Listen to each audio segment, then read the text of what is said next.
Professional wrestling is the one true sport.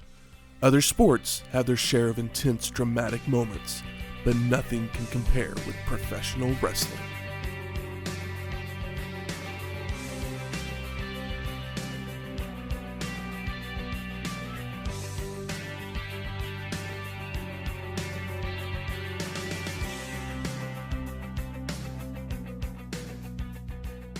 Welcome to Wrestling History X, where three friends come together to talk about the stories behind the matches. I'm Matt. I'm Michael, the reason for the ratings. And I am... We can't stop here. This is Backcountry. Welcome to episode 304, Slamboree 1998. The strong survive. I'm off my place. The Ruthless win. Yeah, I know. I couldn't read my handwriting for a second. It's funny. Keep it in, double it. Yeah.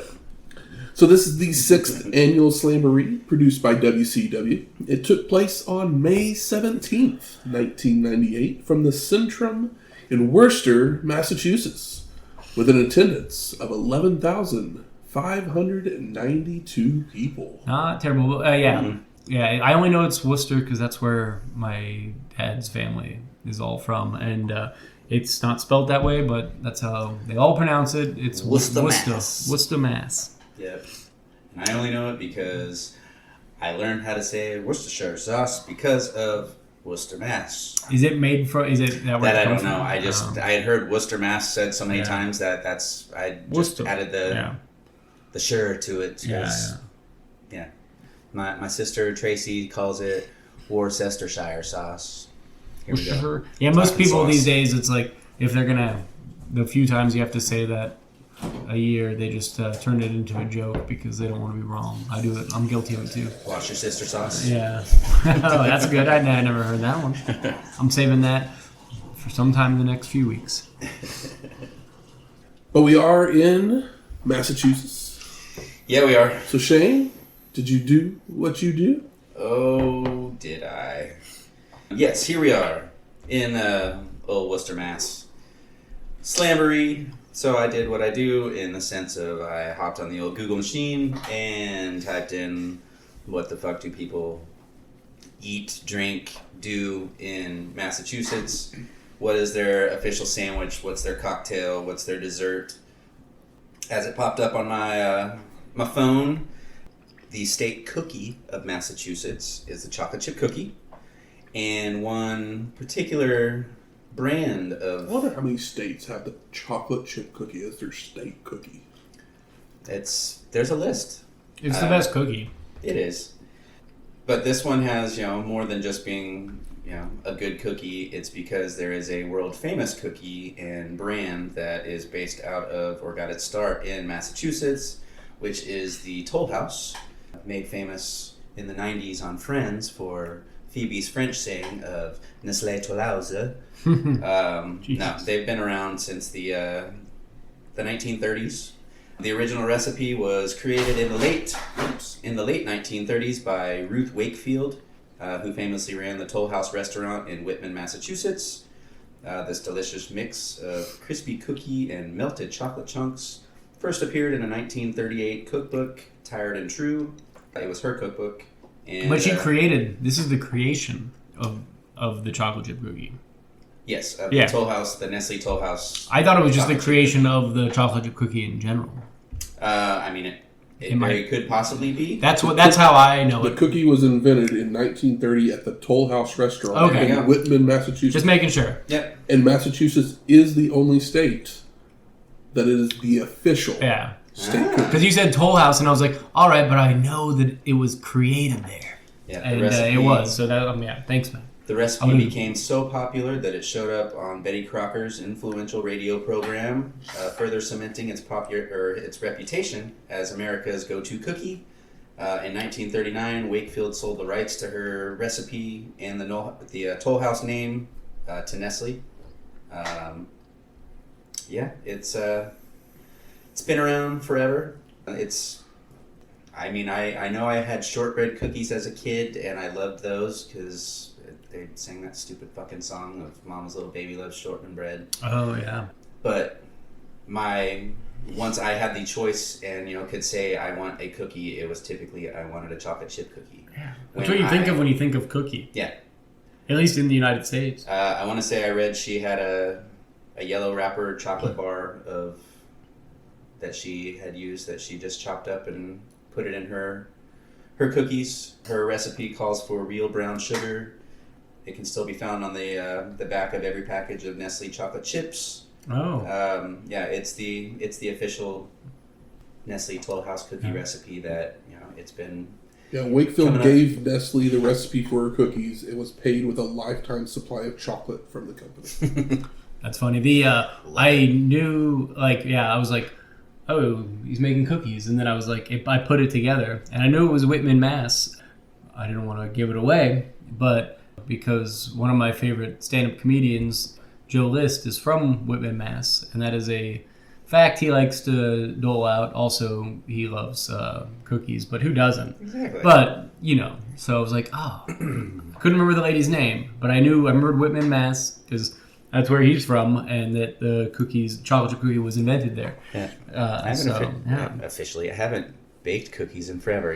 Granted, I didn't do the full recipe. I went and the easy route and went to the store and got the prepackaged. Toll House, though? Yeah. Oh, nice. Yeah, the prepackaged. So you'd like to think that they use the recipe that's on the back of the Nestle chips? They better. Another fun fact here for you. Mm-hmm. It had only been the official state cookie for a little less than a year at this point. It was July 9th, 1997, when Massachusetts actually made it the official state cookie. From the 30s to that. I mean, maybe they didn't And have we're in official... 1998 now. Yeah, maybe they didn't have official state cookies back in the day. Because now there's an official state best friend. They could go to... There's so many things. Pretty much. Yeah. But yeah, these ones, I got the prepackaged ones. These are the... You can't beat the large them. chocolate chip ones. Them. They come in, with 12 squares that cook down into these little circles. You can get them where they come in packs of 20 or 24, where they're the smaller ones. But a wide variety of chocolate chip, loaded chocolate chip, white macadamia nut with white chocolate chip. You just can't beat the. No. You can't beat the Whitman Massive original. There's plenty of great cookies on this planet. I still don't think even a bad chocolate chip cookie is better than most cookies. And by bad, I mean a hard Chips Ahoy. It's still better than even a lot of cookies. Even ones that you overcook and they've got the burnt bottoms on them. Yeah. The sweetness in the top part of it typically shines through, and it just makes it that much better. Hell yeah. Well, something that would happen right around the same time as Slamboree 98. Fear and Loathing in Las Vegas would hit theaters the next weekend. A stoner classic. Yeah. I'm going to have to watch this one again. It's been a long time, and I think I was sober on everything the only time I've seen it. Yeah, remember the lizards? Didn't drink, didn't do anything. I remember the lizard scene pretty strongly. This movie definitely puts you in a point of view or a place where it is a lot of voiceover, and it kind of just feels like you're being not talked to, but like you're inside that, like you're being John Malkovich, but inside of the head of the protagonist, where he's sometimes he's talking in his head, and then a character responds to it, and he realizes he's so high that he said that thing out loud, and at the same time you're wondering, am I fucked up? Yeah, exactly. Am I actually hearing this? I watched this movie a bunch, very high, as somebody in high school. I remember liking it. I never really got into Hunter S. Thompson's books. I had a friend give me one, and I started reading it. But Hunter S. Thompson is the kind of guy that I would. Some people might call him a genius, and maybe he was. But there's some geniuses that I'm I don't know that I would. I would probably just shrug this guy off and be I don't want to hang out with him. I'd rather go home. This is too much. I might not recognize their genius, or may not appreciate it, or maybe they're just a fool that pulled the wool over other people's eyes. But I think this movie was well done. I love Terry Gilliam. He's made some great movies. He's made some not so great movies, but he is an original to say the least.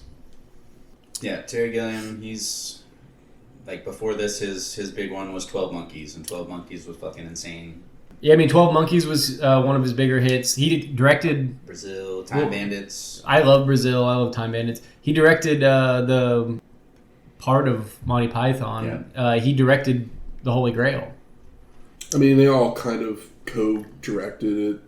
I mean, he was the animation guy for Monty Python, so he directed those parts. Yeah. Fisher King was great. Fisher King Baron Munchausen is the one I was going to say that Matt is not typically...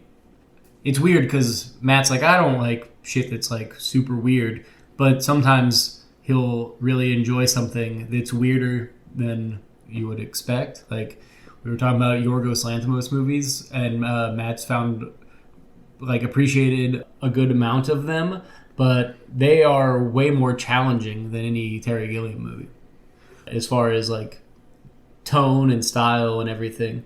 But I would suggest The Fisher King, or I was blown away when I watched The Adventures of Baron Munchausen, because I didn't see it as a kid, but if I saw this movie as a child, it probably would have been like my favorite movie. Because as a kid, my favorite movies were like Tron and Clash of the Titans, like the one from the early 80s. So like Baron von Munchausen would have just totally been up my alley. And I think it was still great today, but it's so like, it's a like more adult, never-ending story in a way. Yeah. But yeah, I would say like Brazil, 12 Monkeys, all the ones everybody says are great. But The Fisher King is one that is, I think, underrated because it is less weird, and it has one of the better and less annoying Robin Williams performances. Yeah. And I love Robin Williams, but as I've gotten older, I have found him more obnoxious than I did as a kid. Kind of the same way when I was a kid and all the adults around me hated Jim Carrey, but I loved him. It's kind of the way that it's like, oh, I understand that now, but that same effect has happened with Robin Williams for me. But yeah, I wonder if Fear and Loathing did well, because this is like pre. It grossed $10 million worldwide. I think Fear and Loathing was more of a video. That would success. be a no. Yeah. It probably made its money back on tape, but but also this is Johnny Depp before Pirates. Yeah. Which is like, Johnny Depp was kind of like... This was still when he was in his art house phase, with Benny and June and Chocolat. Ed Wood. Yes. And kicking his bag. But yeah. I would be moderately interested in revisiting this one, but I like Terry Gilliam a lot, and there's movies of his that I enjoy more that I would probably think about rewatching this and then just put on Fisher King or 12 Monkeys. I've seen Brazil like 10 times, so that one is not going to be... I think 12 Monkeys is the one I've seen the most of his. Definitely his most successful I think it might be the only critically. one I've seen of his, like, other than the Monty Python stuff, because I'm a huge Monty Python fan. Yeah. But whenever he has money is typically when his movies end up a little better. Because on a low budget, it kind of gets... Sometimes the vibe gets lost in the sauce. But Fear and Loathing does a good job with his budget. But Baron von Munchausen has a huge budget and just fucking goes all out. 12 Monkeys in Brazil do the same. Time Bandits kind of put him on the map, and it's good, but it's not like visually stunning. That is, it was. I had to look it up just to make sure. And I think the Imaginarium of Dr. Parnassus, that was the one that Heath Ledger was working on when he died. Yeah. So they had that one was Johnny Depp and Colin Farrell and somebody else come and help finish up. I remember kind of liking the Zero Theorem, maybe. That was one that was kind of lower budget, but I remember enjoying more than I expected. But, Terry Gilliam, he probably has a movie you'll like, but you might not like all of them. Yeah. And Fear and Loathing, it kind of gained and has a lot of the Big Lebowski fan base. Makes sense. That was the two movies that my friends talked about and watched a lot when we were smoking pot in high school. Cookies and Fear and Loathing. Yeah. That's a good combo. Yeah, I hope you didn't drug them. We'll find out by match 5. Yeah, as soon as we get to the trivia question. Well, let's talk some Slamboree 98. Yeah. We get a video package with footage of competitors with no narration. But the words controversy, power, and outrage are shown on the screen before cutting to actual scenes of demolition of buildings. Tony Schiavone then welcomes everyone to the show along with his broadcast partners and Mike Tenay and Bobby the Brain Heenan. And Tony promises us 3 hours of drama and controversy, where it's Savage's chance for revenge, while Piper is the X Factor. Schiavone then discusses the tag title controversy, wondering, where is Scott Hall? Whose side will Sting choose? Will he join the Giant in NWO Hollywood? They then bring up Bischoff's challenge to Vince McMahon. Boo. Before showing footage from Thunder where Eric would read the legal response from the WWF, saying that Vince will not be appearing. And this whole challenge of Eric versus Vince was in response to DX invading Nitro just a few weeks earlier. Yeah. Everyone knows about that. Yes. We didn't get to watch that episode, but... Both incredibly stupid. I will say that this one is more egregious, even though it is a retaliation. Yeah. We go back to Tony, who then sends it to footage from outside, where head of security Doug Dillinger is waiting for McMahon to show up, with fans calling Vince a coward. Totally. Yeah, absolutely. He's a goddamn coward. That is not the adjectives I would use for that man. No. So we go to our first match.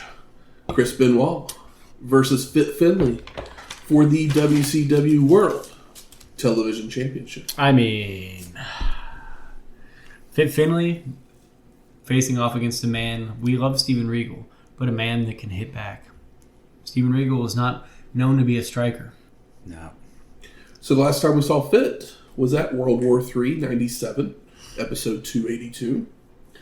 And the last time we saw the television championship, it was around the waist of Booker T. Absolutely it was. But Finlay had defeated him for the belt when Chris had distracted the former champion. So that's how the belt got on to Fit. So our competitors trade chops, holds, strikes, hip tosses, and a tilt-a-whirl backbreaker until a hard back elbow sends Benoit out to the floor to regroup. Fans are pro Benoit. He's been putting in good work. We haven't seen Finlay, regularly recently, so they seem to think he sucks. Yeah, he's I can't remember what he looked like at World War III, but he's the Fit Finlay that I remember now.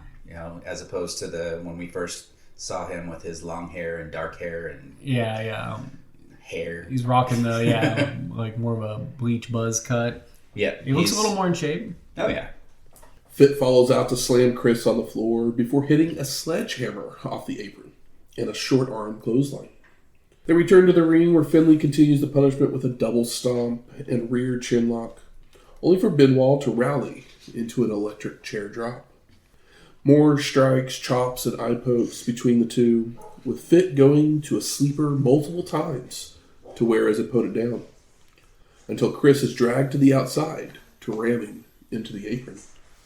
Finlay grabs a chair, but it's kicked away, allowing Benoit to use it across the back of Fit, followed by heading inside to fly through the ropes with a tope suicida, only for Finlay to get the chair up, sending Chris crashing into the steel. I know, I had to rewind that one a few times. I was like, how hard did he get him? Because it looks great on that, but it's like, oh, he got his hands up. He's all right. He still landed like belly first on the floor. But didn't feel good, but at least he didn't take it to the dome. Yeah. They head back in where Fit keeps up the attack with slams, clotheslines, and chinlocks. But Benoit avoids a charge into a corner and uses the opening to nail rolling German suplexes, only for Finlay to counter by running Chris into the ropes. He only gets 2. He needed 3. Fit goes for another short arm clothesline, but Benoit reverses it into a crippler crossface, only for Finlay to make the ropes to break the hold. Chris with more suplexes when Booker T would make his way to the ring, which distracts Benoit. Yeah, he walks out dressed nicely. Not ready to wrestle. Sharp. Yeah. And the two argue, allowing Fit to recover to dropkick the back of Chris's head. Finlay then drags the groggy Benoit into the ring, only for Chris to roll up Fit for the pin. And no! Finlay kicks out and responds with a tombstone piledriver for the pin. And the win. It's a sharp looking one, too. It looked incredible. I do love this finish because Chris was out on the floor. He could have taken the easy win and the 10 count. It would have been believable. No, but he rolls him in, almost takes a loss, and then gets a beautiful pile driver to take the loss like a man. Yeah. We go to Lee Marshall at the WCWWrestling.com desk, joined by Chris Jericho. And Lee asks who Chris wants to face from the Cruiserweight Battle Royal, with Jericho not caring, but that it is a conspiracy against him, even daring Marshall to enter, because Chris can kick his butt. Is that the drinking word for watching Slamboree 98? Conspiracy. It's all a conspiracy, man. Absolutely. Just like our second match, Bryan Adams with Vincent versus Lex Luger. A tear shed for Lex on the second match of the show. He so the better. Story behind this match was that Buff Bagwell and Scott Steiner had fought Rick Steiner and Lex on a Thunder right after Spring Stampede. During that match, Bagwell would hurt himself and be forced to have neck fusion surgery. So to put the feud on hold between the Steiners, because I guess Buff was the missing ingredient. I mean, he is the stuff. Adams would attack Rick with a bat, putting him on the shelf. And Lex is pissed. And Luger makes a challenge to Scott or Bryan. He doesn't care which one. And Adams accepted. So that's why we have this match. Yeah, I mean, because if it was Scott Steiner and Lex Luger, it would be a crime for it to be the second match. Agreed. Yeah. Even if it wasn't very good, it would still be a crime for it to be the second match. So they start slugging it out, with Lex knocking Bryan out to the floor, following out with a double axe handle off the apron and a double noggin knocker to Adams and Vincent. Luger rams Bryan's head into the ring steps and a shoulder into the ring post. Posted multiple times. You know it's not going long when you get a double noggin knocker for the third move. Yeah, but it goes with the territory. Yeah. Luger begins stretching the arm around the post as well when Vincent tries to distract him. But it doesn't work, so Luger goes right back to working over the arm of Adams across the ropes, followed by a power slam inside the ring. This time Vincent jumps on the apron, with Lex grabbing him by the throat, allowing Bryan to recover and attack from behind. But he has his whip reversed, only for Luger to telegraph a back body drop.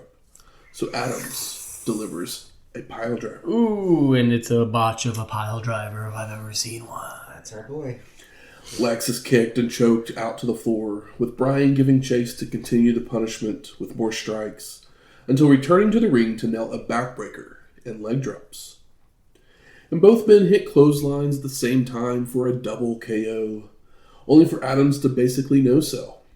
But he does telegraph a back body drop, allowing Luger to kick the bad arm, so Vincent once again tries to intervene when Lex knocks him back down to the floor. Bryan then charges at Luger with a clothesline, only for it to be ducked, with Lex lifting Adams up into the torture rack for the submission. And the win. Sure.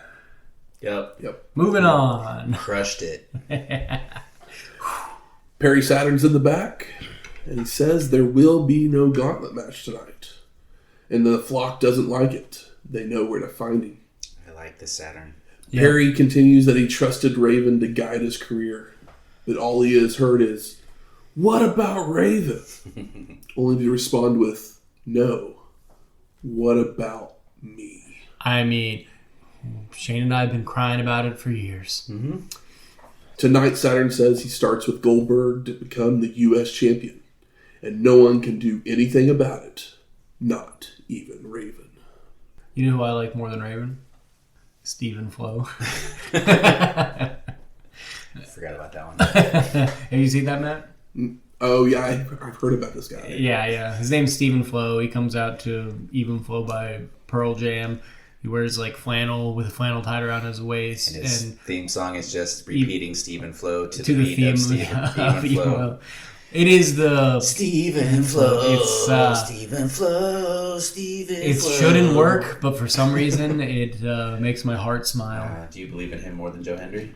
Yeah, absolutely. That's what I say. Absolutely. It feels very Joe Hendry to me. And But the thing is that like this is Not a believer. This is the kind of the indie like comedy thing that I can get behind. Mm-hmm. I don't love all of it. That's why I dug the Joe Hendry thing, Yeah. because it was like, of all the fucking things, you're going to make yourself over because of this annoying little earworm. Yeah. And it's not even good. It's just catchy. But the Stephen Flo thing is like the right kind of comedy. No matter how dumb it is. Come on. If my friend Hunter, old Paul, is listening, get us some Stephen Flow for Netflix. Steven, the fucking Costco guys were like performed for AEW. Stephen Flow has a chance. Just make him part of the bloodline. So we go to our third match. Cruiserweight Battle Royal to become the number one contender. Which that match will happen immediately. They don't actually ever say that. They do, I think, like maybe halfway through the Rumble or something. Do they? Okay. Yeah, because I was confused as well. But they do let us know. It's a Royal, not a Rumble. Battle Royal. I'm sorry. So the rules are eliminations can happen by pinfall or over the top rope. They say feet on the floor. Doesn't matter if it's top rope or not. I don't know why they tell us that, because who cares? But I just remember thinking it was interesting. And Dave Pinzer begins to do the introductions when Chris Jericho comes out on the stage to interrupt, calling Dave a moronic, high-voiced dweeb, knowing nothing about the cruiserweights. So the champ will do the announcements instead. He's not the best voiceover guy. So our competitors are Super Callow, the master of trick track and da-funk. There's a 1 in 10 chance. We also last saw him at Sold Out 98, episode 291. Chavo Guerrero Jr., who used to be a great bartender, but now he's the scourge of the Guerrero family. There's about a 2 in 10 chance of winning. Cicople, who sold chimichangas on the streets. Damien, who uses paint because he can't afford a mask. Minus the 666. But we also saw him at World War III, 97, episode 282. El Dandy, the winner of a Lou Ferrigno lookalike contest. I mean, what a line. This guy has the most face. Yes. And it's glorious. Yeah, and I love his curls and his baby blue trunks. What a fun look. What a throwback. We last saw him at Sold Out 98, episode 291. Yeah, don't remember. I remember the name, but not that face. El Grillo, the world welterweight, lightweight, featherweight champion. Is that real? No. Okay, that's a joke. That's a Jericho joke. Last time we saw him was World War III 97, episode 282. Oh, I see a theme. Juventud Guerrera, who drives a nasty Camino and is the ugliest man in wrestling. Not true. We took his mask off. He's a cute boy. Yeah. Marty Jannetty, who will rock, never stop, and rock until you drop. We last saw him at Survivor Series 96. And Smoke Rock. Episode 227. How the Marty have fun. Yeah, and Smoke Rock until he drops. Yeah. That's rude. I don't want anything bad to happen to Marty Jannetty. Kidman's our next guy, and he's a lost soul, but Chris has some lotion for that itch. Evan Courageous is a true shooter. Does he have a chance? 0 out of 10. No way. But I did find this interesting note because this is our first time to see him. Yeah, I was like, I don't know. He was a reoccurring guest star on All My Children. Evan Courageous was? Before moving into wrestling. Did he have an actual character name? Yes, he did. I didn't grab it. Now I have to look, because I watched But I know back in the day. Shane was an All My Children guy, so I saw this now. fact. And You said All My Children, and I thought, in my head, I heard Married with Children, and I was like, was he Bud's friend? But no, you said All My Children. Let's not see. Married Who with did you Children. play on there? Called Jason. The sexiest man alive. Like, show me what you look like on All My Children. I mean, he probably looked like what he looked like in wrestling, but not as Yeah, buff and with a t-shirt on. yeah, he made him just have- enough, but he was clothed, I'd imagine. Didn't have all the hair. But that was a fun, interesting Hell yeah. note for you. Next up, Lenny Lane. Hey, I might be the only guy that's ever been a part of the Lenny Lane fan club, and I just found out about him like a day or two ago. And he still owes Jericho a Loverboy tape. But we last saw him on Nitro of August 4th, 97, episode 264. Is he a member of Fozzy? He's like, oh, you got to dub that Loverboy tape for me. You guys like rock music? Psychosis. And he has a collection of hubcaps. He has nothing for Psychosis. Psychosis is a guy people like. Silver King will become a Golden King after 12 victories. And we last saw him at Sold Out 98, episode 291. Johnny Swinger. Have you ever heard of this guy? Nope. And we'll hear more about him because he ends up in ECW. Yeah. Okay. So I remember the name. And last but not least, representing Villanos 1 through 62, Villano 4. And we last saw him at World War III 97, episode 282. And Jericho says he's going to the back to get some coffee while the action begins in the ring with everybody brawling. When Courageous hits a backbreaker on Psychosis, followed by a springboard crossbody. And Heenan lets us know he doesn't care about this match, but did love the introductions, while Evan gets eliminated by Kidman. The introductions weren't very good, but Bobby's playing the heel. Yeah. Lane's body slammed down by Callow, who heads to the second rope for an elbow drop onto Lenny, when Swinger gets backdropped by Chavo out to the floor to be eliminated. You know why I like Lenny? Why do you like Lenny? Because he looks like Lex Light. He looks like Light Luger. He's like kind of ripped. He has the nice hair. He has a striking face, but he's playing it up like he's the man constantly. And I think it's a fun, overzealous, like, I'm a baby face. I think I'm a baby face, but I'm a heel because I'm alienating everybody that's watching me. And I think that he kind of shined a little bit for the small amount of time he gets on air. We see Chris is watching backstage while Psychosis flies off the top onto El Dandy, only for him to have moved.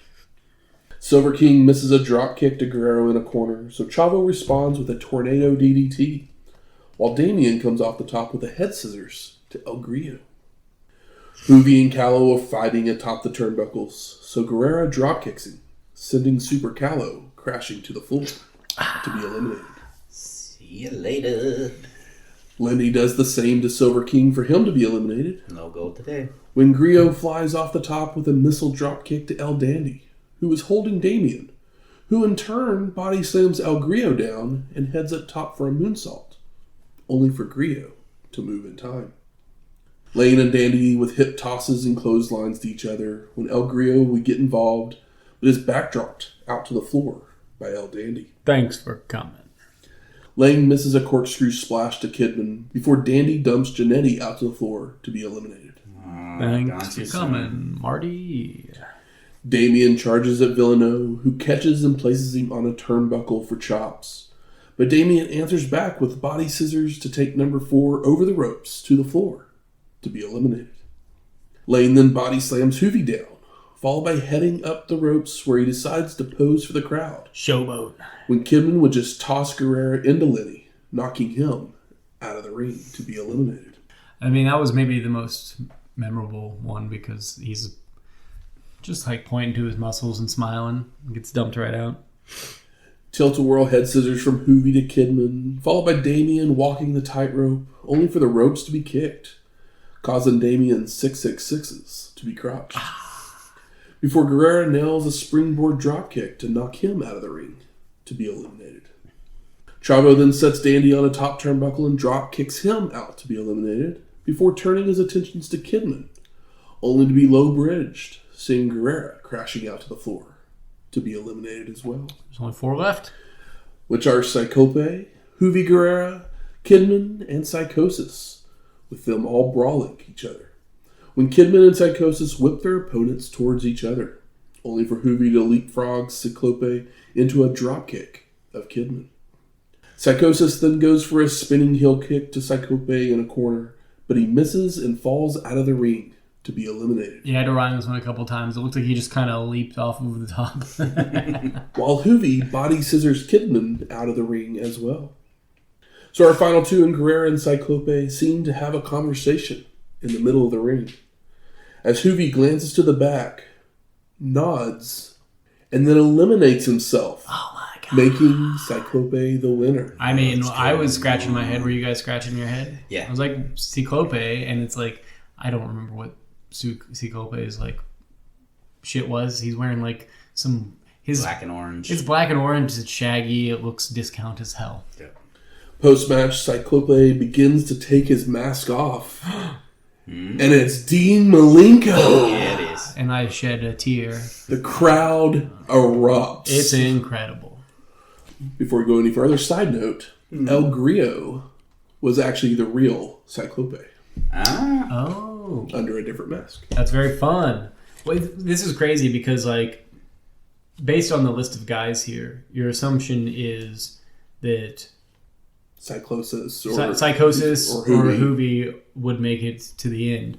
So when you get to here, like, Cyclope, I had no, like, seed in my mind that this was going to happen. And obviously the crowd didn't either because they lost their damn mind. And I was with them here 30 years later. Jericho at this point has rushed down to the ring as the unmasking was happening. So it looks like we're getting our fourth match. For the Cruiserweight title. Dean Malenko versus Chris Jericho for the WCW Cruiserweight Championship. And Dean is fired up, and we couldn't be more excited about it. Yes. Absolutely. He just lays it in with strikes, back body drop, drop kick. He goes for a suplex, only for Chris to float over. But Dean reverses the waist lock to keep up the attack with more strikes and a leg lariat that sends Jericho to the floor. Yeah. Malenko follows out with a tope suicida as Hoovy's still at ringside, cheering Dean on. Yes. When Chris is thrown into the railing, before returning to the ring, where Jericho answers back with kicks and chops of his own. And the two begin fighting over a waist lock, but Malenko breaks free with a back elbow and runs the ropes, only for Chris to hot-shot him across the top, followed by a senton, a stalling suplex, and a lion salt for a 2 count. Jericho sucks. Jericho sucks. Jericho goes for a pump handle slam, but the two begin switching through who has control, until a knee to the gut from Chris allows him to deliver a double underhook backbreaker, and attempt to apply the lion tamer, only for Dean to reverse it into an ankle lock, with Jericho able to grab the ropes to break it out. Jericho sucks. I mean, Dean picking that ankle and turning it over. My heart is full. It missed him. Chris rolls out to trip up Malenko before heading up top for a flying back elbow that gets a near fall, followed by the two fighting atop the turnbuckles when Dean catches Jericho with a super gutbuster and locking in the Texas Cloverleaf. Yes. Chris crawls his way towards the ropes, but Malenko pulls him back to the middle for the submission and the win. And no! Post-match, Dean celebrates with the belt, looking to the heavens to honor his dad. My God. While the brain says, Mean Gene better shake Malenko's hand the next time he sees him. Dean Malenko, I think spitting on somebody is like the most disrespectful thing you can do. Dean Malenko could spit on Mean Gene. Yep. He's earned it. spit on him, call him a loser, and walk off. This was incredibly well played, and Dean Malenko. We love Dean Malenko, but he's known as the Iceman. He was fired up. Yep. The crowd pops. Dean goes into he passes 10 and goes straight to 12, and keeps it up the whole time. And I hadn't been this excited watching a WCW match in a long time. Yes. And he's one of my favorite guys, so it just fills your heart for the crowd to also feel the same way. Because we watch plenty of matches where we're like, this is really good. Where's the crowd? Yeah. But they were spoon-fed this. This is some of the better booking we've seen in WCW. And I will say, I've said it before with Greg Valentine, but seeing Marty Jannetty in a WCW ring, he actually looked good there. Yeah. A lot of times when you see one from a different company in another company, they don't look like they belong, but he kind of fit right in. I think the big difference is guys that worked the territories, they kind of fit anywhere. Whereas guys that from there being two places on television feel wrong when they go to other places. It's Sting in WWF could never feel right, even though he showed up. He was in the ass end of the territories, but we know him as the company man. But Greg Valentine and Marty Jannetty, they put in the work and made their way up. So they just kind of fit. They know the whole country. Sting doesn't know the whole country the same way that. True. He's never he even to this day he's probably never worked as much as Greg did. So a cage begins to lower down around the ring, and Tony sends it outside to Vinnie Mac Cam. Cheap trick. That sees a white limo approaching the arena. This is whack. However, it parks down the street from the arena. Very lame. Doug Dillinger investigates, but no one emerges, with Schiavone saying if Jim Ross jumps out carrying some bags, you know it's Vince. Yeah, because Jim Ross is a cuck. No, Tony Schiavone. The company man. The man that has nothing to say and talks too much. Well, we go to our fifth match. Diamond Dallas Page versus Raven in a Bowery death match. I mean, DDP is still over as hell. He's holding his own as Goldberg is rising. So the story behind this match was that DDP wanted revenge, hitting cutters on everybody in the flock, but Raven would always escape his fate. Fucker. But when Page finally got his hands on the tormented soul, he hung him over the ropes with a bull rope. So Raven filed a complaint with WCW, who gave him riot police as protection. Because, he didn't have enough flock members to do the job already. Yeah, well, they were all jobbers. I thought you were going to say the flock members were all junkies. Yeah, same thing. So this is a roofed cage match with weapons inside, and you lose by not answering a 10 count. So it's a death match. Death match in a cage with weapons. The way the weapons are set up is that there's a couple trash cans. There's a trash can in each, sitting on top of each turnbuckle, and the trash cans are filled with stuff. FOs. So the match gets going. DDP strikes, turnbuckle smashes, when the tormented soul rams Page into trash cans and the cage wall several times. I do love, just to point out, I'm a sucker for a guy coming out with no music. Raven coming out with a squad and no music, looking like an ultimate fucking shit heel. Raven then unhooks the trash cans to dump the plunder inside of it out. What could be there, Matt? Grabbing a bull rope.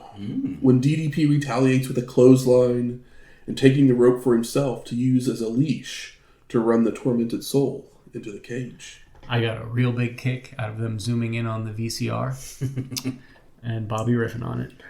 Page then hangs Raven by one of the support beams, leaving the tormented soul down on the mat for an 8 count, only for him to rise right into a VCR shot by DDP, which then gets a 7 count. Yeah, on Nintendo's here. Raven doing a better job of selling. Like when Raven is forced to move, I think he's good, but his whole character has been like, what do I have to do to move the least for so long that you kind of forget that he is capable. Granted, a lot of that time he was suffering from injury, so it made sense for that to be his character, but it doesn't stop. It's like when a guy goes away because he's injured, comes back, it feels good, but when a guy is just doing everything he can to do the least, you start to hate him. Yep. I mean, that's one of the reasons that I love Jay White so much, but he was doing it without injury. Raven rallies with the trash cans, cookie sheets, and a chair before applying a sleeper hold until Paige backs them into a corner to break it, only for the ref to get caught behind them.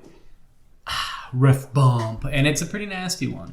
He dents that trash can. Oh, yeah, it's a death match. If you're going to get the ref involved, you got to make it extra brutal. You make sure he's a tall one that can take it. The tormented soul goes back to the sleeper, but DDP escapes with a jawbreaker, followed by drop toe holding Raven right into the chair. When the flock begins to make their way to the ring, pushing their way through the riot police and opening the cage door with bolt cutters. Uh-oh.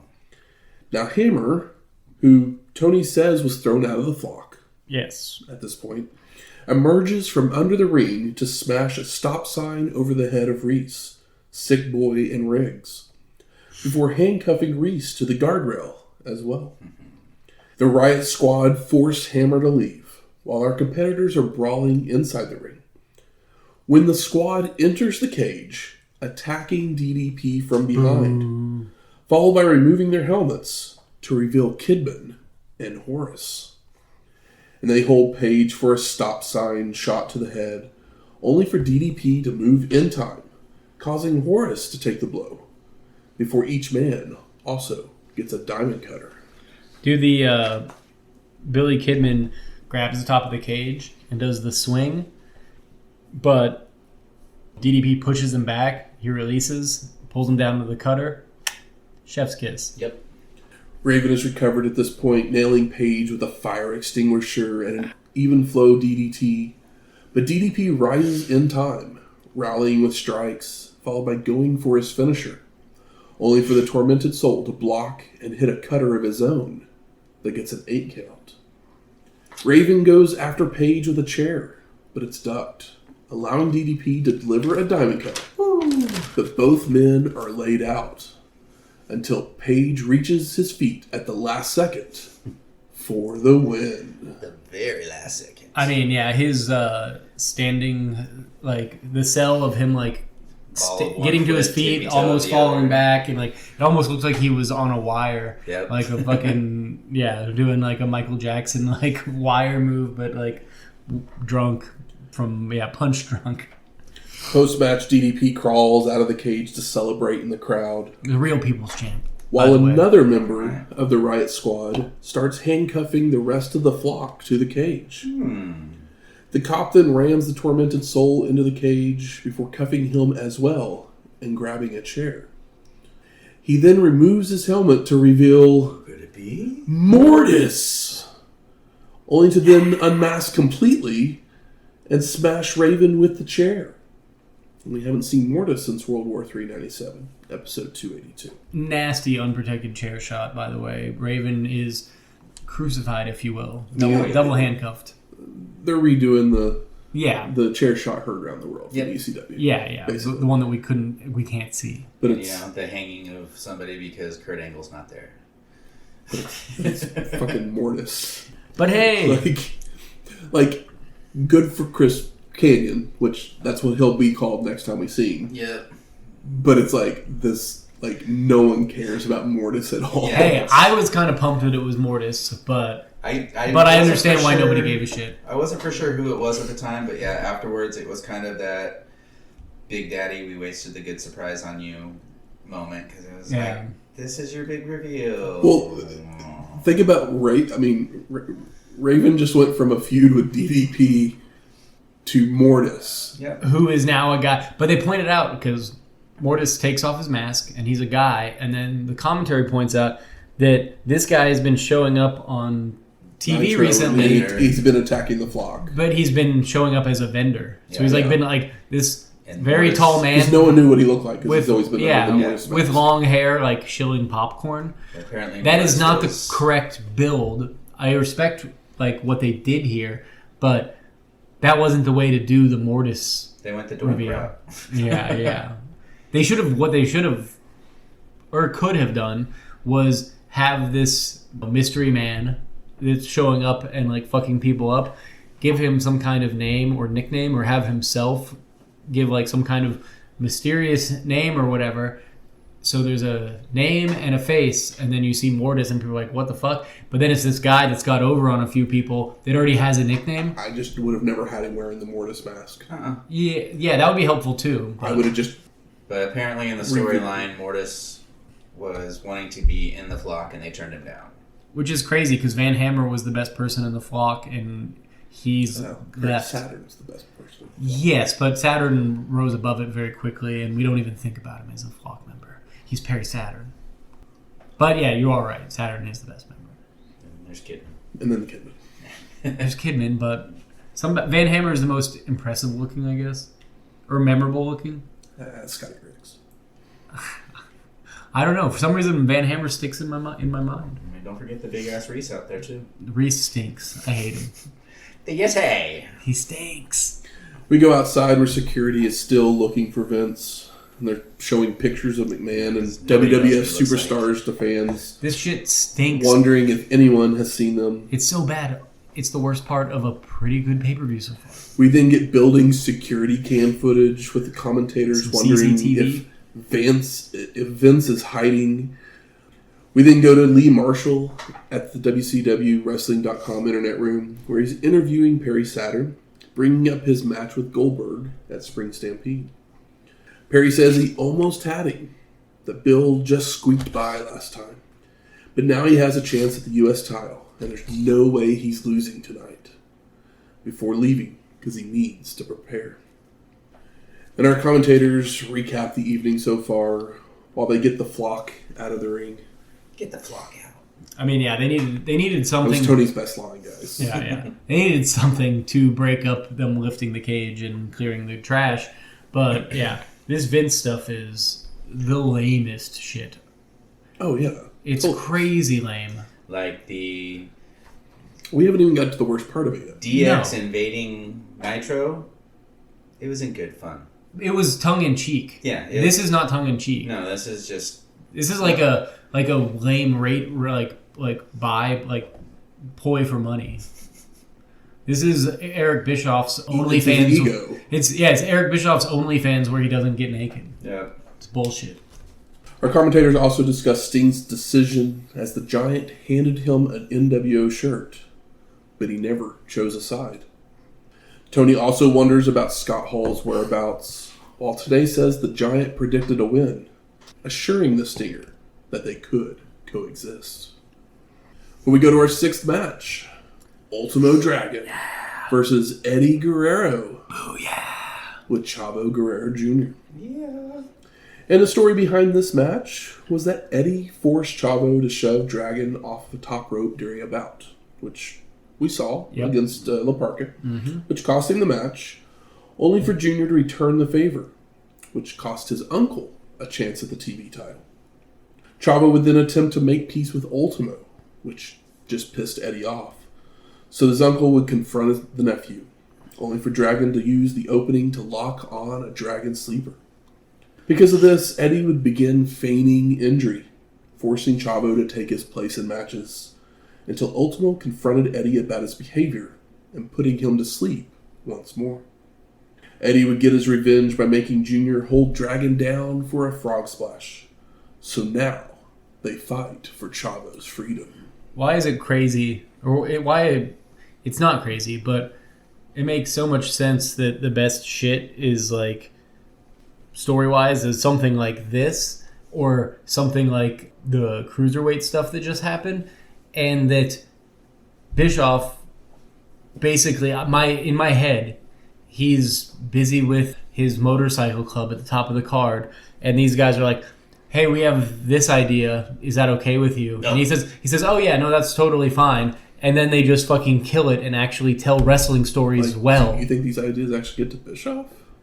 They don't even. Did they not even get there? Probably not. They just say do whatever you want, and these guys do wrestling correctly. Probably. Cool. These That's guys fine. do wrestling correctly, and they don't get the focus from the. But they're getting fan higher ups. reactions. Yeah, the fans are loving it.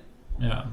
But yeah, it's just crazy. The story you just laid out for us, and Bischoff Chavo's. runs on- We already know that Chavo's been basically like indentured servant, family style, where it's like, well, I can't turn on my family, which is hard for us white people to understand. But we've known enough Hispanic people to understand that why this works. And Bischoff runs on ego, and these guys, he's not involved in any of their stuff. So in his eyes, nobody's going to pay attention to that. So sure, go ahead and do whatever you want because we're busy up here doing grown-up stuff that nobody cares about. Yeah, the grown-up stuff. So our competitors trade takedowns, holds, and strikes to begin. When Ultimo would take control after a handstand kick to apply a half crab, a Muda lock, and a rear chin lock, forcing Guerrero to reach the ropes. Even as the crowd seems to be more entertained by a bigger gentleman in the crowd taking his shirt off. Yeah, he's like a fat guy in a cowboy hat. Because I didn't really see him with his shirt off, but I saw him put it back on. I was like, why are they so... I was hoping maybe he had something written on him, but I didn't catch it. So I was like, no, this is... Eddie rakes the eyes to change the momentum, hitting a clothesline and a vertical suplex for a 2 count, before tossing Dragon to the floor, where he whips Ultimo into the railing and choking with a television cable. And Chavo tells the ref, so Guerrero slaps his nephew, followed by returning to the ring, where the two fight their way to the top turnbuckle, only for Eddie to be shoved off right onto the ropes, crotching him, before kicking him out to the floor. Love the kick to the floor. Dragon falls out with an Asai moonsault, followed by a spinning rack attack and another moonsault inside the ring. Ultimo then places Guerrero on the top for a super Frankensteiner, only for Eddie to block and counter into a tornado DDT. Oof. Guerrero then goes for a frog splash, but Dragon moves in time and goes for a La Magistral that gets a near fall. Ultimo locks on a Dragon sleeper when Eddie uses the ropes to flip through into his own version of the hold, even putting his feet on the ropes for leverage until Chavo shoves them off. Ultimo Dragon got the Dragon Sleeper on. He does the Asai moonsault, but lands on his feet, cranks the neck. Beautiful stuff. The Guerreros begin arguing once again, shoving and slapping each other, when Dragon goes for a wheel kick, but he nails Chavo by mistake, allowing Eddie to deliver a brainbuster and a frog splash for the pin and the win. Post-match, Junior jumps in the ring to pull Guerrero away from Ultimo, yelling at him, but then turns and attacks Dragon with strikes himself. And Eddie's confused, so he stops his nephew and slaps him, daring Chavo to do the same to him. But Junior can't do it. This was my way out. Guerrero then tells Chavo to kiss him on the cheek, with Junior hesitating at first, only to finally comply. We're gonna turn Chavo heel one of these days. Somehow. I mean, yeah, this I love him just getting angry that Dragon lost because he feels so beside himself. Yeah, you were supposed to be my way out, man. Yeah, it was obviously not as big of a moment as what was it? What did Kofi say? I've waited like 12 years for this or whatever. Which is that moment is more memorable than his like title run, but this was my way out. I understood. It was nice. We go backstage to see a special locker room just for Vince McMahon. The reason for the ratings. And Tony says there's probably some pretty good catering in there. Maybe a turkey wrap. What was it like? He didn't know what a burrito was. He always called them wraps. There's lots of funny Vince-isms out there. But we go to our 7th match. Perry Saturn versus Bill Goldberg for the WCW United States Heavyweight Championship. Bill Goldberg. And this was originally going to be a flock gauntlet match, where if a flock member won, Raven would regain the belt. But Bischoff needed the time for his Vince challenge, so we just get this one-on-one matchup. I think we won. Like, kind of won, even though we're going to lose shortly. This is the better option. Yes. But... Yeah. Yeah. I mean, this is really the only option. If the gauntlet match would have stunk. It would have stunk on ice. Yeah. So at least we get a match. Literally, Goldberg would have just speared and jackhammer the first 7 guys, and then Saturn would have had a match with him for 8 minutes, and then would have speared and jackhammer him. I'd rather see... It would have taken 15 minutes instead of 12. Instead of like the 9 that it did. Yeah, but I'd rather see these 9. So 9 minutes, huh? Okay, I'm going to remember that. We're guessing. I have no clue exactly. We're guessing, but we've had a good time with Saturn and Goldberg multiple times, and I'd rather see them fight fresh as opposed to... a match that has 4 moves and it's over. The only thing interesting would have been possibly if Goldberg actually played up the fact that he was exhausted after...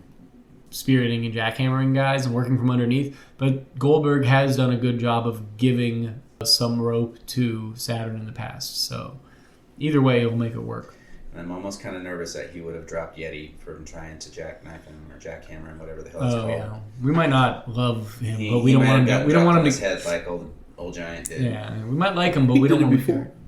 Has he already? Yeah, he did it the last time. Okay. On that Nitro, it was Raven. Maybe if he did it first. We don't want to see him do it. Once is enough. The 5th one, where it's like, oh, it's a little worn out now. Then again, this is younger Goldberg. He didn't get as... blown up as quick. Yeah. So we start off with some back and forth action when Bill ducks a clothesline to hit one of his own, followed by a gorilla press power slam. Woo, loved it. Saturn then rolls out to regroup, but Goldberg gives chase, forcing the match back inside the ring where Perry delivers strikes and scores some knockdowns, only to head back out again to regroup after being thrown around the ring. Bill follows to continue the punishment when he misses a clothesline, hitting the ring post hard with his arm, allowing Saturn to capitalize, shoving Goldberg into the post and nailing an apron dropkick. I was early on my posted. Arm from inside the ring doesn't count. Back, outside the ring, counts. Posted. Back in the ring, Perry flies off the top with a wheel kick for a 2 count. A spinning heel kick and goes to a sleeper. But Bill breaks free by ramming Saturn into a corner. Saturn then goes back to the sleeper, only for Goldberg to power out again, hitting a belly-to-belly suplex. But Perry responds with a swinging neckbreaker and another sleeper. And the ref goes to check on Bill, only for him to just pull his arm away and yell at Mickey J. I mean, I lost my shit at this. Before making it to his feet. So Saturn looks to turn the hold into a suplex, but Goldberg counters it into a twisting neckbreaker. A crossroads. Perry avoids a corner clothesline and delivers an exploder suplex, followed by grabbing a chair, which he sets up for a double jump dropkick. Saturn attempts a second one, only for Bill to spear Perry out of midair. My God. Before nailing a jackhammer for the pin. And the win. It was good. And our Goldberg counter is now at 87 wins. I mean, yeah. I mean, the Goldberg signs and merch may have dwarfed Sting at this point. Yeah. Which is a bit of a shame, but it makes sense because we've seen them do the wrong thing with Sting as soon as he came back. And even DDP, still the people's champ, feels like Goldberg is rising above both men. But the second sleeper, ref goes to check the arm, Goldberg pulling it away and just lifting it up and yelling back at him. Probably my favorite Goldberg moment that we've seen since he's been around. We then go to a commercial for Great American Bash, where we see Raven and the flock sitting around when the tormented soul says he had a misspent youth. That didn't involve family picnics, baseball games, hot dogs, and apple pie. What is this useless pastime? Shitting on baseball. Loser. Times have changed, while we see scenes of all those things I just mentioned. Uh-huh. And narrator chimes in to forget tradition. There's a new pastime, as we see highlights of competitors, foretelling us to Order now. Yeah, Raven's gonna make me want to buy a pay-per-view. Yeah. I mean, the Great American Bash logo made me want to buy a pay-per-view. The thing I liked most about this was that they like brought up baseball, and like Great American Bash was a tour that was like in baseball stadiums, college like football stadiums. So I was like, oh, maybe this Great American Bash will be in the middle of a baseball arena, or field, but probably not. It'll be an arena. Yeah, it will.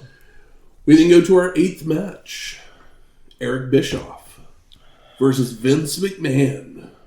And Michael Buffer makes the introductions. So let's get ready to have a waste of time. But wait a second. Yeah. Did you hear when he said this?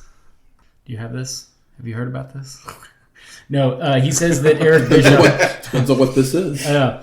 He says that Eric Bischoff single-handedly built a wrestling empire. Bullshit. Single-handedly built a wrestling empire? He... Taking Ted Turner's dollars one hand at a time. And just putting them directly into the trash can. We can name a few of those trash cans. One of them might be called Terry Bollea. Yeah. One of them might be Scott Hall. I don't know what his real name is. Maybe that's his real name. That's his real name. Okay, well, you know. Just, that's when he got real. Using someone else's hand to feed the other. They actually announced Vince several times, but of course, no one comes out. Yep. So Bischoff takes the mic and asks the ref if this is a sanctioned WCW NWO event, which Mickey J confirms. So Eric asks, what do we do? And the ref says he'll ring the bell and start the count. And of course they make it to 10 with the crowd and even Buffer joining in on the counting, followed by declaring Bischoff the winner by forfeit and disqualification. What I find... And disqualification. Huh? Yeah. I find this very embarrassing, but what I find even more embarrassing is the fans that have like anti-Vince signs and cheer the 10 count, where I'm like, that is the most Mark behavior I may have ever seen. Yep. But Despicable. we go to our 9th match. We're saying that about a despicable man on the other side. This is still despicable. Bret, Hitman Hart versus Macho Man Randy Savage with Rowdy Roddy Piper as a special guest referee. I know when Piper came out at first, like I knew it was Bret and Savage, but I got excited because one of my all-time favorite wrestling matches is Bret Hart and Piper. Yeah. Where they anoint Bret Hart and there's blood and there's no other match on the planet that looks like that or feels like that. I was just hopeful for a second even though I knew better. But Hart and Savage, I mean... First time ever. I mean, is it truly the first time ever? No, they actually faced off against each other on a Saturday night main event in 1987. Okay. But they have done some house shows against each other over the years. But that was the only other televised matchup. But this should truly, like, Savage should have stuck around in the WWF, and this should have been a trilogy. Yeah, but that's the thing is, had he stuck around in the WWF, I don't know if they would have had this match anyways because they didn't want him to wrestle anymore. They wanted him to be an announcer. Yeah. They were just on fantasy. Yeah, I know. For sure. But yeah, I mean, there was no other way it was going to happen. But we have to point out again that old Buffer doesn't know his Bret, doesn't know his name, doesn't know his colors, says he represents or is rocking the purple and black, which everybody knows Bret is a pink and black. The pink and black attack, the Hitman. Right. It's a thing. So Hart stalls at first on the outside when Roddy goes out to roll him in, leading to our competitors trading strikes and cheap shots, which Piper warns Bret about, so they shove each other. And the two competitors continue to trade strikes, leading to the Hitman suplexing Savage from the apron into the ring. I mean... Followed by a headbutt to the gut, sending Macho rolling to the floor to regroup. And I didn't even get to mention yet. Savage has new pants. I miss seeing Randy in color. Yeah, this is Randy in like black and red, and it looks weird. I'm all for it because it's nice. Him in the black and white just didn't work for me. The one time, or I shouldn't say the one time, the first time he wore it, yeah, okay, cool. It's something different. But we're used to him having Savage was always changes. just this explosion of color, and it's like the Sting effect. He went from being this big, bright, explosive thing to just being drenched in black and white. Yeah. But these guys, it's all shades of gray. Like this match has just started, but the character work between these three men is incredible. The dynamic and tension between all of them is incredible. I don't know if there's anybody on the planet that can throw and sell strikes the way that either of these men can. There's some closed fists that Randy does that you can't see. You couldn't slide a piece of paper through. They're incredible. Hart gives chase to the floor, running Savage into a ring post. Hitting a clothesline and attempting to drop the ring steps on his opponent. Crush his head. Only for Macho to avoid and run Hart into the steps and the railing. Incredible roll, too, because he moves right in time, and Bret does not. He's working with somebody. They both trust each other. He does not gingerly put those steps down. He launches them down. It would have put the man in the hospital, and he does not. He takes the time to make the roll convincing. It was, Indiana Jones without the edit. The fight spills over into the crowd as the Hitman leaps off the guardrail with a double axe handle onto Savage, followed by brawling amongst the fans. And they return to the ring where Hart focuses on Macho's bad leg with strikes, wrenching it around the ropes before delivering a Russian leg sweep, a pile driver, DDT, and a backbreaker for 2 counts. Incredible pile driver. Bret begins to argue with Roddy once again, followed by going for a second rope elbow drop. But Savage is able to roll away and change the momentum with a snap suplex for a near fall. Macho heads up top for a flying elbow drop, only to hurt his knee, so he's slow to cover for a 2 count. And the Hitman answers back with a double leg takedown and another headbutt to the gut, before applying the sharpshooter. When Miss Elizabeth runs down to the ring. And Savage powers his way free and locks on his own sharpshooter. No. But Bret's able to make the ropes, forcing a break. And Liz jumps in the ring, shoving and arguing with Piper, followed by Savage doing the same, which allows Hart to use the distraction to nail a low blow to Macho and a weapon-aided shot to the back of Roddy's head, knocking him out. Pretty wild. You didn't see the FO for a second, but it is well done because you see the shots, you see the guys sell it, and then you see the foreign object, and the commentary talks about it. It wasn't. There's some times where, like back in the day, we would watch stuff early in the podcast where there would be a foreign object used, and it's like.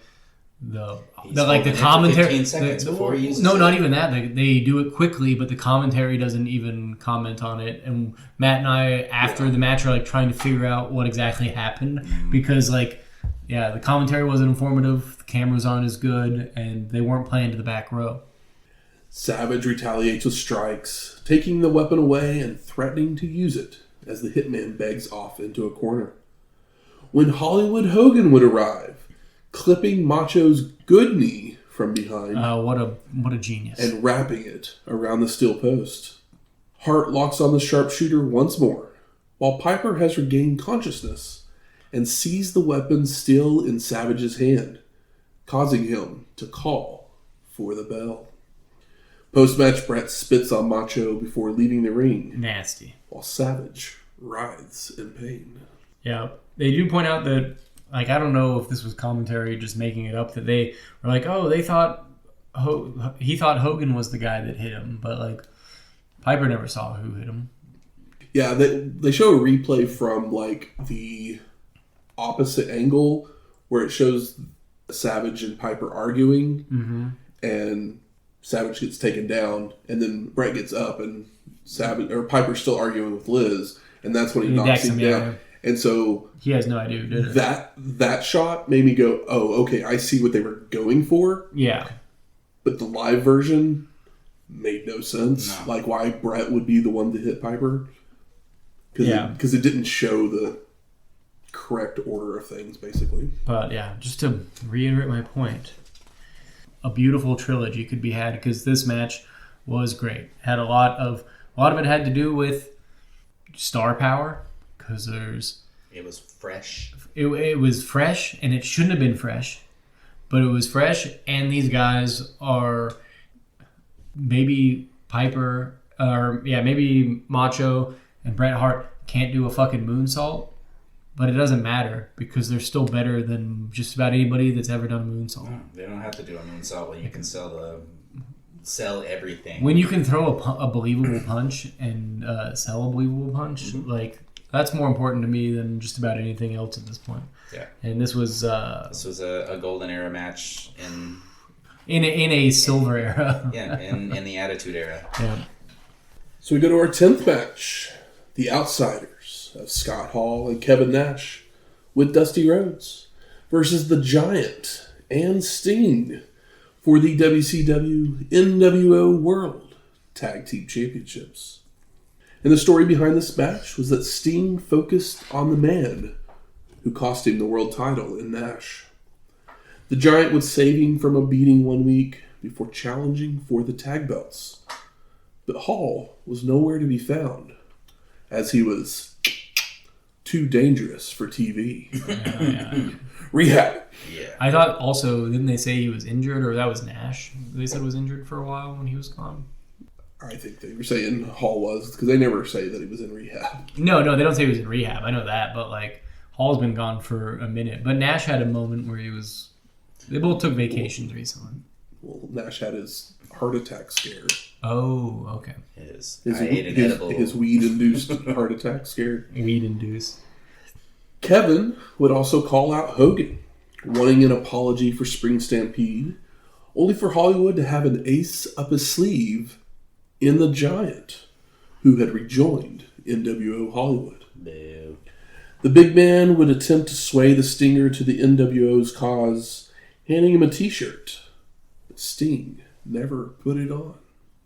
Nope. Sting wearing the black and white for so long, and then the NWO, it's like, oh, well, we're just trying to telegraph that maybe he'll join them.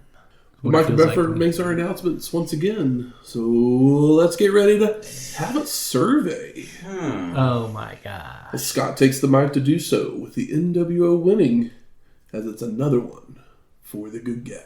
It's been months for Scott Hall to come out. And this survey thing, I don't know that we've seen it, but they've done where it's like, who's here for WCW? And everyone goes, we've seen it a couple times. Have we? We've seen Nash do it because Hall wasn't there. Well, Hall's better at it. Oh, yeah. Also, it's hard for Hall to come out now and me not just assume he's fucked up. It's just like, what level of fucked up is he? Because the eyes are always kind of glazed over. Well, he's fresh out of rehab, so hopefully he's less fucked up than normal. Well, time will tell. And we see the Giants speaking with the Stinger in their corner to try and put together a game plan. But Sting never says a word. Why would he? He's been screwed over constantly.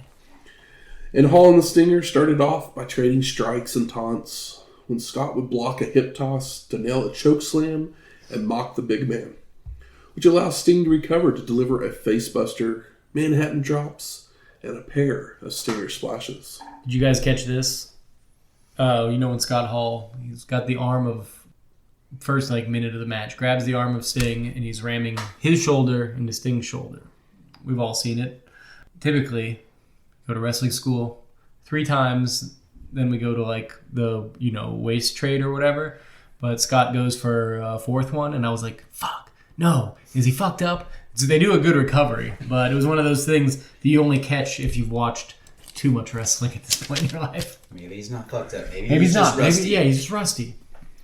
Sting goes for the Scorpion Deathlock, when Nash would run in to break it up, allowing Hall to get back into the fight. But the Stinger runs them into each other, followed by the Giant coming in to attack Kevin with headbutts. Sting then tags in the big man, so Scott swaps places with Nash as well for the matchup everyone wants, with Kevin hitting strikes and looks to hit a jackknife, only to be taken to a corner to break it up. And Nash avoids a clothesline to take over in the corner with chokes, knees, and clotheslines. But the big man reverses a whip to return the favor with a big boot, elbow drop, and corner splashes.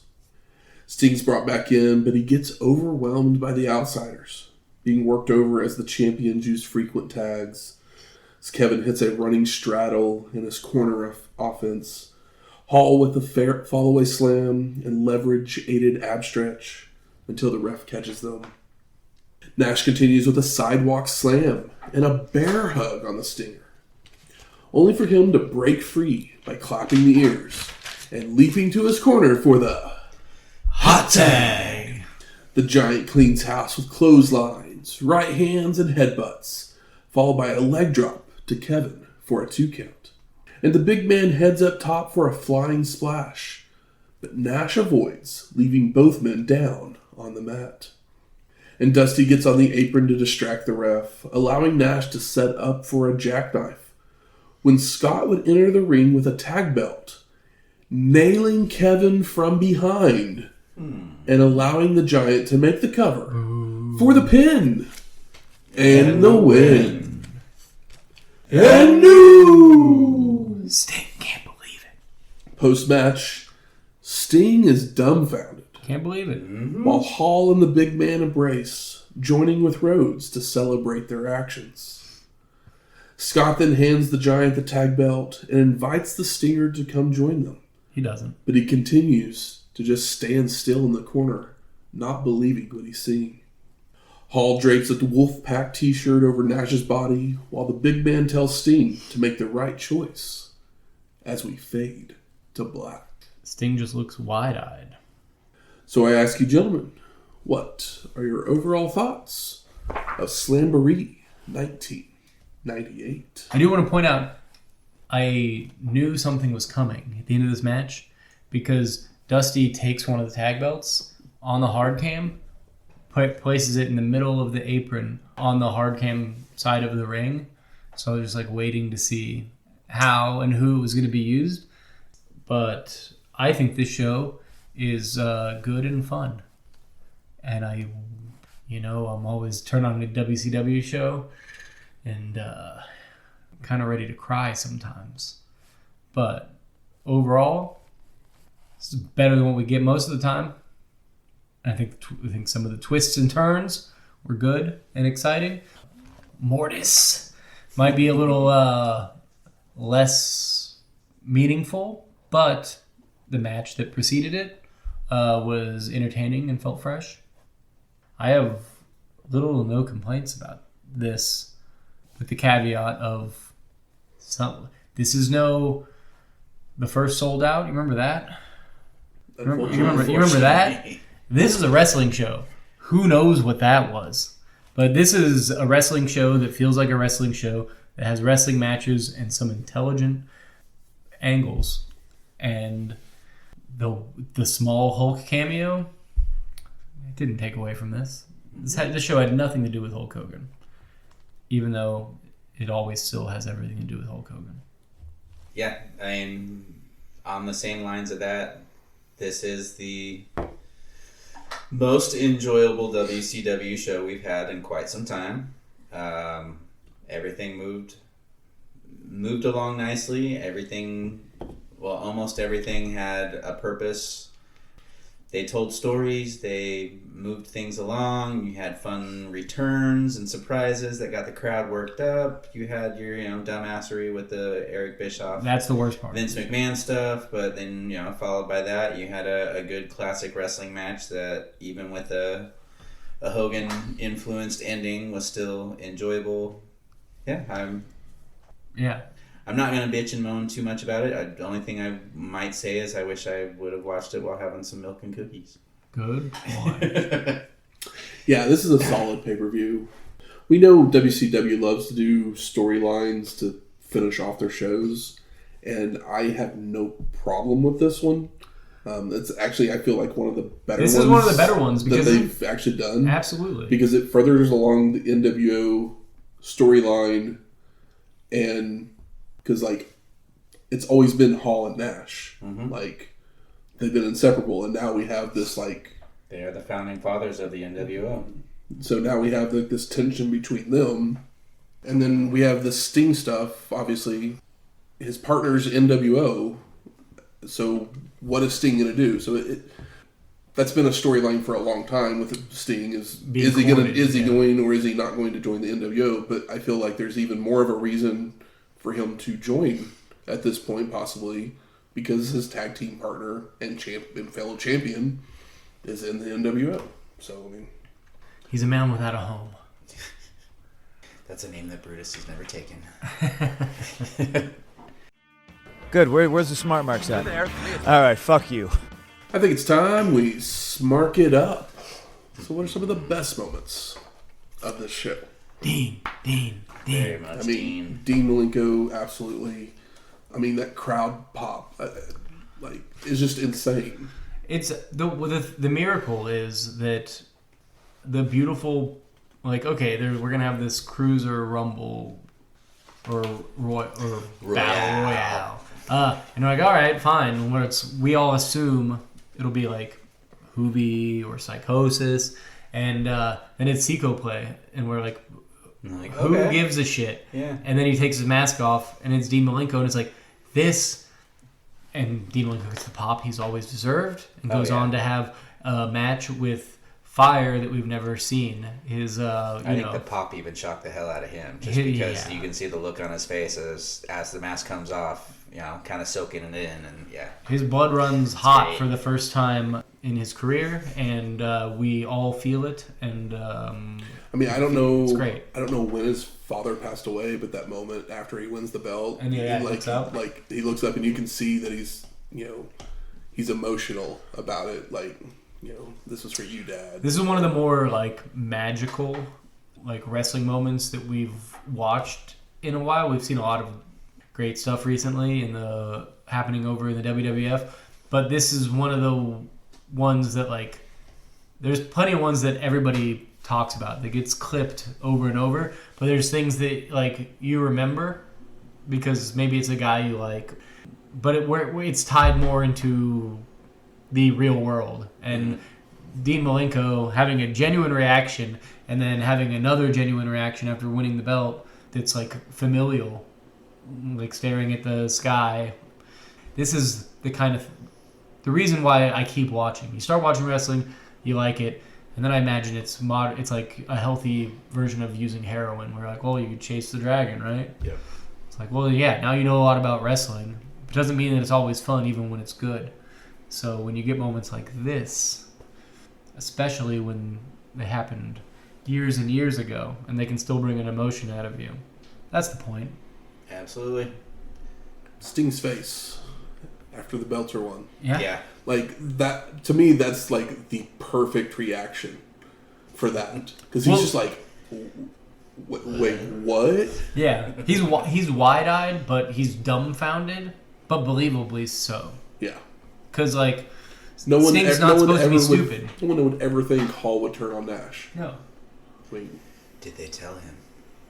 Or is that his natural reaction? That was not his natural reaction. Dean, we saw some natural reaction after he won the belt, and when he took his mask off and couldn't believe the pop that he got. Sting, he knew. That was not a natural reaction. Granted, it was a good one. Yeah, I mean, his reaction and just the swerve of Hall and Nash. He literally never saw it coming. The other highlight for me is just Bret and Savage being able to...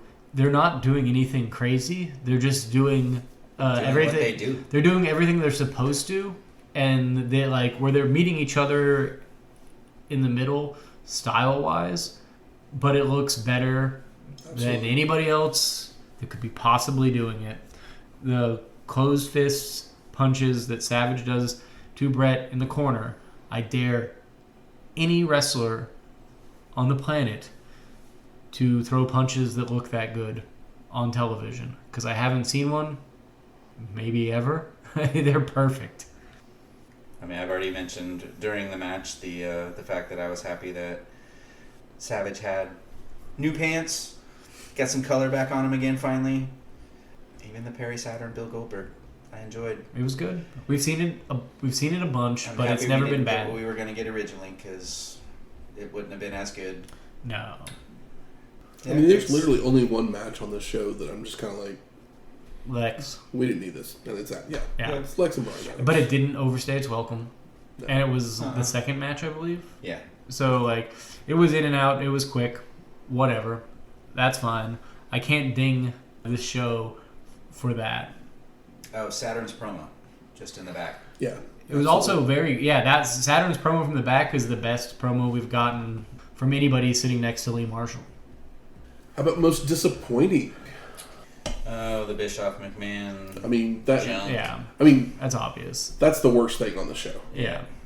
I'm not even going to call it a match because even though I said it was a match while we were going through it, But they paid Buffer to fucking announce it. It's a match. it was literally a waste of time. I mean, Buffer forgetting Bret's name and not knowing pink and purple.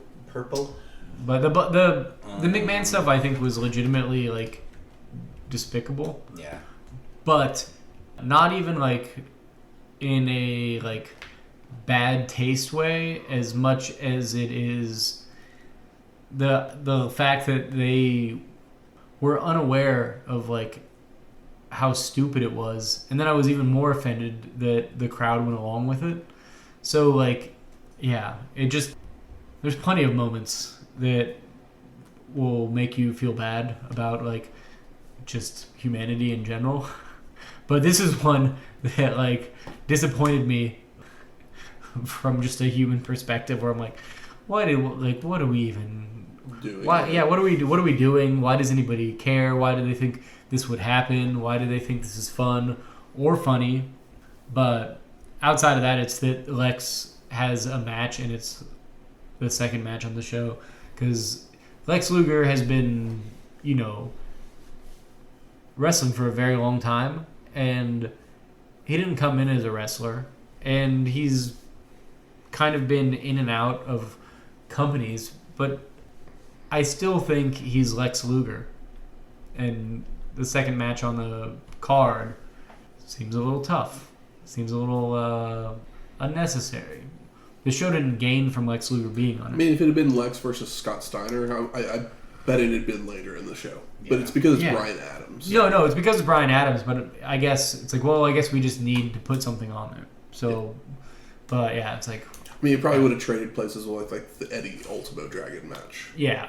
And it still would have been 6 minutes instead of like 2, but I mean, that's a small complaint because Lex didn't lose anything because of it, but the loss is that it was Lex that low on the card. I mentioned it while we were going through it, the whole Mortis thing, like... Yeah. I like that they're trying to push someone new. Don't get me wrong on that.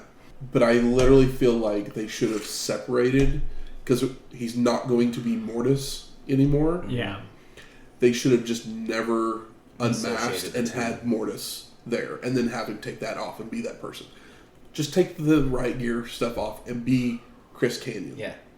The guy that's been attacking people, Exactly. or attacking them at the different TV shows. It doesn't. And then he comes out the next night on Monday, talks about they didn't let me in the flock or whatever. Yeah. And that's why I attacked him. Sure, it starts a feud, and I mean, we know how good Chris Kanyon is because no one's better. Exactly, nobody better. Yeah. And he could have even done a thing like you don't even have to bring Mortis into it, but if he did, he could easily just do a wrestling promo where he says like, I thought I was a monster, everybody else thought I was a monster, but I'm a man, and man is capable of more evil because there are no monsters, only humans. Like, simple, to the point, I mean, doesn't matter. You don't even have to do anything like that. They can figure out a way. Does WCW figure out a way? No. That's never a different story completely. But that's one of those things that is just like, just that small little change, I feel like would have made it impactful even a little bit more. But if he took the mask off and I didn't know he was already Chris Kanyon, I wouldn't have known who he was. But that's because I wasn't watching the TV show. But like him as a vendor, like beating people but it's up actually, too. We complain about the commentators a lot, about not explaining things. Yeah. Tony did explain that. He did. So therefore, we don't need more. I had Yeah. If we don't have Mortis, we don't need it. Who was that other asshole that showed up a while ago? Horace?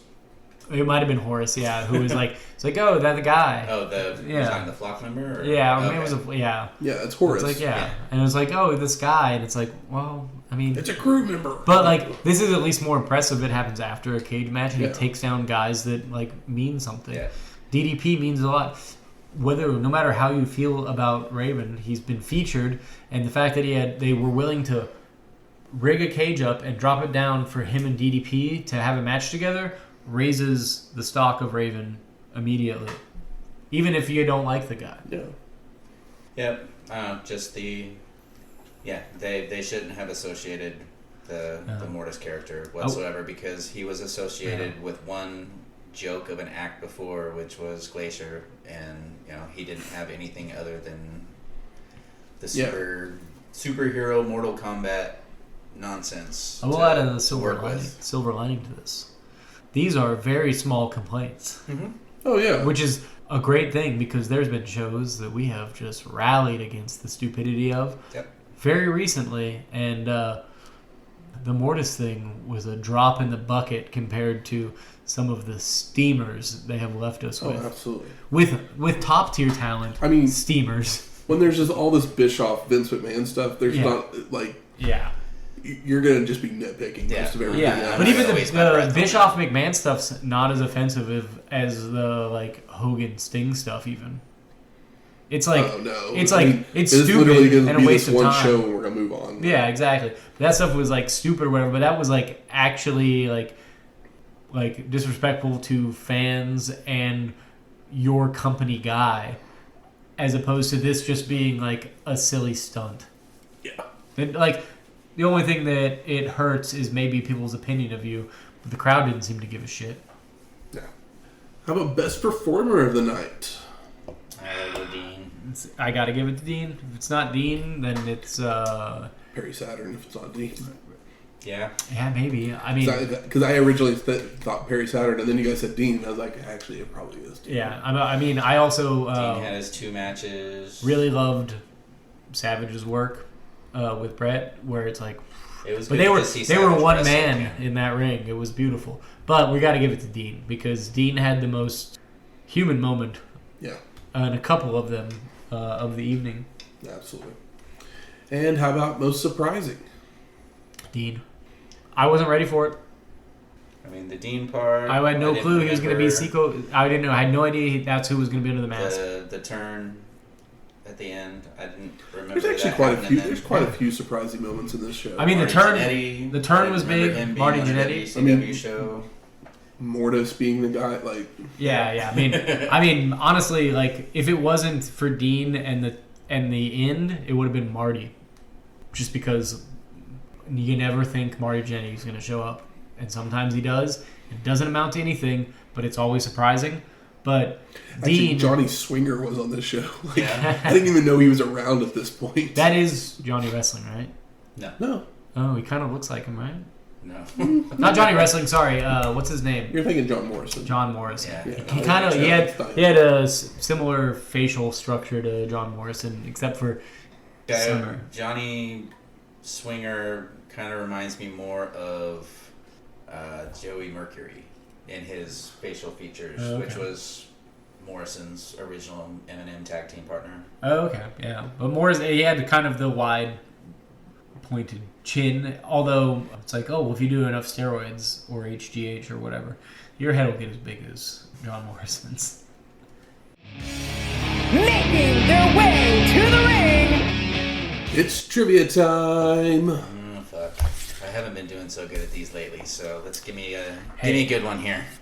This week, the category is pay-per-view. We're back, and it's time to play the feud. Let's have it. All right. So you'll start with 5 points. I'll give you a match. If you can guess what show that match is on, I'll give you that many points. Points go down with each match I give you. Good? Ready? Yep, and it's 94 and 95. Oof. First match I'm going to give you, Jeff Jarrett with the Rowdy versus Razor Ramon for the WWF Intercontinental Championship. Oh. I know. There are so many in your houses. Yeah. It makes it hard. Yeah. I'll go for the next one. Oh, yeah. No, go right ahead. For 4 points, Undertaker with Paul Bearer versus Erwin R. Shyster Jesus. with Ted DiBiase. Fuck. Sounded more and more like an in your house. Is it, though? I have no idea. I'm gonna shoot the moon right now. Shoot the moon. Just because Shooting the moon. I don't know why, but I feel like Royal Rumble 95.